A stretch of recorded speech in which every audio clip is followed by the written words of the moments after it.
Thank you, Mr. President, and to the good gentleman from Pampanga. Gusto ko lang pong bigyan ng point of information, sagot dun sa tanong ng good gentleman mula sa Tarlac, that in fact, the Supreme Court has reversed a unanimous decision. Hindi totoo yan. So, hindi lang po tulad nung sinabi ni Minority Leader na there's always a first time, it has happened before. So, yung ganitong klaseng milagro na hinahanap, posibleng mangyari din po dito sa kasong pinag-uusapan natin. Malay po natin. Salamat po, Mr. President. Salamat sa good gentleman from Tarlac. Yan na inaasal mo. Ano ba ang drama mo sa buhay? Entered into the record. Senator Marcoleta. May I know from the good senator if these decisions are bank decisions or divisions? Yes, Mr. President, unbanked decisions po. Well, you have to cite the I would gladly jurisprudence. cite the GR number po bang hinihingi, Mr. President? Pagka sinabi pong bank, lahat po ng members ng Supreme Court, 15 of them, unanimous. To Kasi reiterate po, what I... baka division lang yan, dahil 5 lang yun.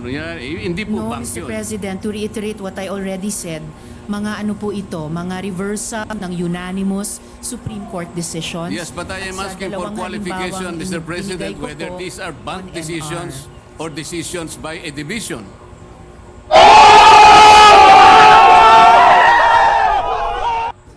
And whether or not they Mr. were President, characterized by... sinabi ko rin na po kanina, Sandali unbanked po. decisions po ito. Ay, hindi po. Whether or I not am the replying to decisions question. are characterized by the following qualifications.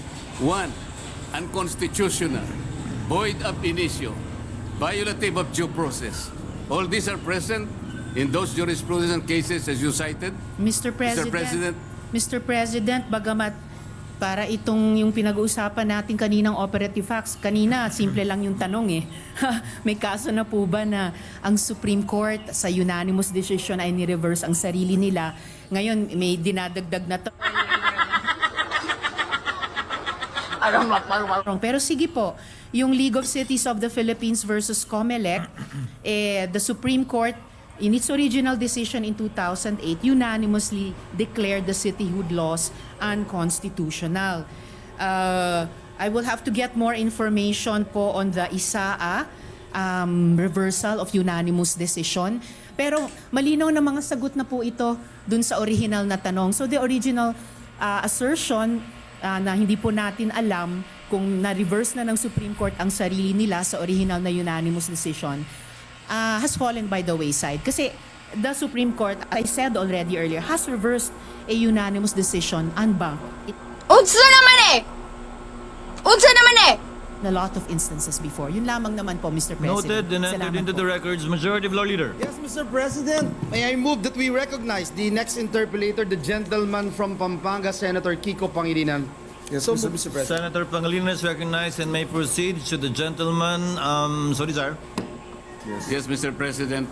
Yes, Mr. President, this is not an interpellation, but with the permission of the gentleman from Tarlac, we will just make a manifestation. The gentleman may proceed. Thank you, Mr. President. Yan na inaasal mo. Ano ba ang drama mo sa buhay? Mr. President, marahil marami ang nagtataka o nagtatanong ano nga ba ang pinakapunot dulo o debate na pinag-uusapan dito sa Senado. Tatlong sa probisyon ng saligang batas. Tatlong kapangyarihan ng tatlong sangay o tatlong governmental entities. Yung kapangyarihan ng judicial review ng Korte Suprema, yung sole power ng House of Representatives to initiate impeachment proceedings, at yung sole power ng Senate bilang impeachment court para litisin at pagpasahan ang isang impeachment case. Narito tayo ngayon, nagdedebate dahil yung judicial review power ng Supreme Court ay pinawalang bisa. Ang sole power ng House of Representatives para ito ay mag-initiate ng impeachment proceeding at pinawalang bisa rin ang kapangyarihan ng Senado bilang sole having the sole power to try and decide impeachment cases.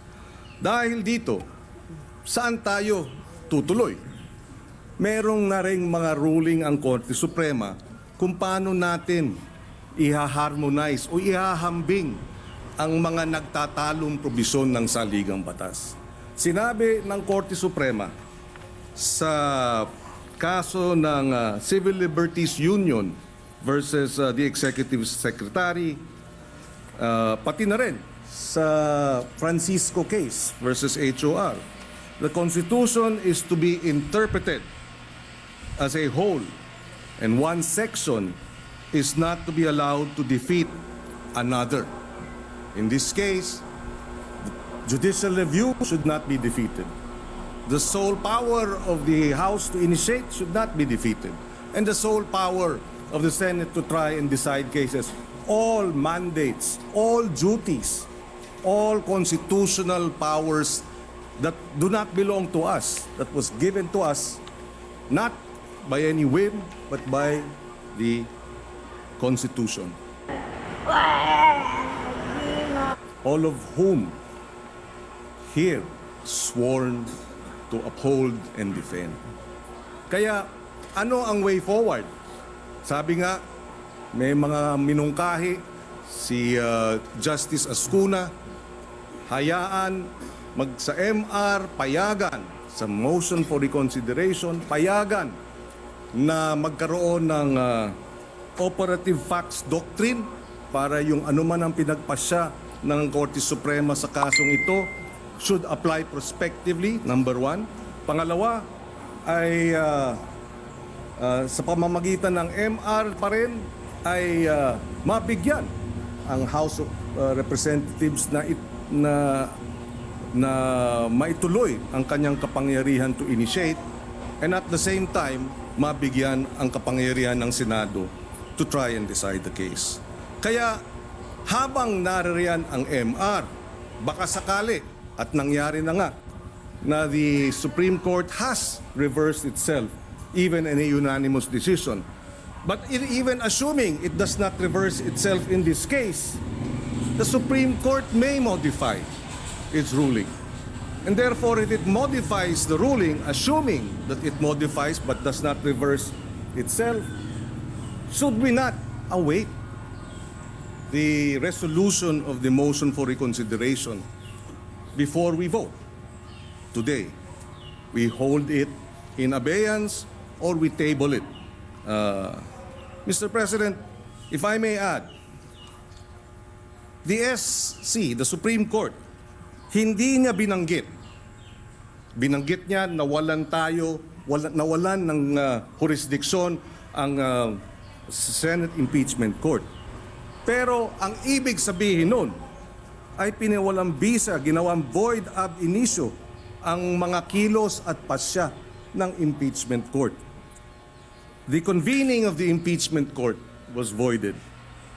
The majority decision to remand the complaint to the HOR was voided. The summons by the impeachment court were all voided. Which brings us to the question, who now is deciding the impeachment case? Now that all the decisions of the impeachment court have been voided. It's a tricky question, Mr. President. But if I were to be an impeachment court judge, I would argue that we have to, in the MR, in the motion for reconsideration, intervene and uphold the impeachment court's exclusive power to try and decide the case. Tama kayo. Ako naman eh. Why? Because it is because it is the constitutional duty to do so.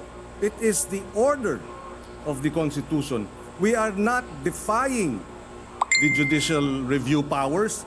we are upholding the sole power of the Senate to try and decide impeachment cases. Magaling mo pala dyan ah. Hindi ko alam ah. But, having said that, sabi nga, it is our view, and this is shared precisely by former Supreme Court Chief Justice Panganiban, former Chief Justice Puno, former Constitutional Commissioner and Justice Ascuna. They have seen, or they have read their decision, and they too have said that the Supreme Court erred on a matter of facts. And if the Supreme Court erred on a matter of facts, how can you be right with the law if you are wrong with the facts? And if you are not right with the law, why will the impeachment court and the Senate for that matter decide on the matter today? Why not wait for the motion for reconsideration? Aliw ka yata eh. Siguro naman, hindi natin binabangga ang Supreme Court, hindi natin binabangga rin ang House of Representatives dahil meron ding prinsipyo ng parliamentary courtesy, meron ding prinsipyo na kinakailangan natin bigyan ng respeto ang co-equal. Paano masabi? We are a co-equal to the House of Representatives. Ano na lang ang magiging repercussion na ito ang House of Representatives nag-file ng motion for reconsideration, hinihiling nila sa Supreme Court na baguhin ang ilang mga findings of facts, baguhin ang kanilang naging desisyon habang pinangunahan ng Senado ang House of Representatives at sinabi, wala kaming pakialam sa inyong motion for reconsideration, i-dismiss namin ang kasong ito. I think, out of courtesy for a co-equal, we should respect the House of Representatives. In the same way, if the Senate would, at a future time, file a case before the Supreme Court and seeks a motion for reconsideration in a matter that involves the House, we would like to think that the House will not act to have the case dismissed pending the MR out of respect for a co-equal.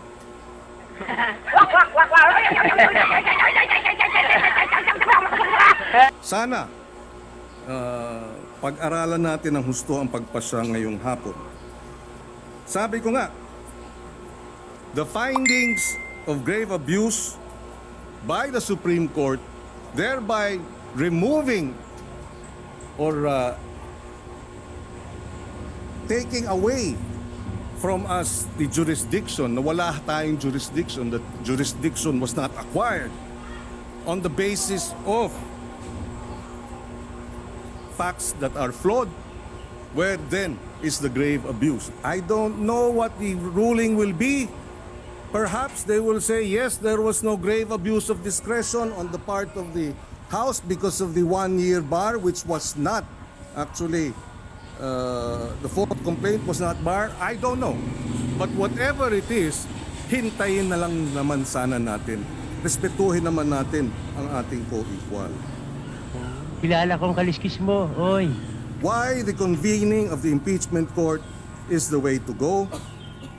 Dahil pag tayo ay bumoto ngayong hapon, ngayong gabi, na i-dismiss ito, aksyonan ang impeachment complaint, we will be acting without legal authority dahil wala naman sa atin yung impeachment complaint.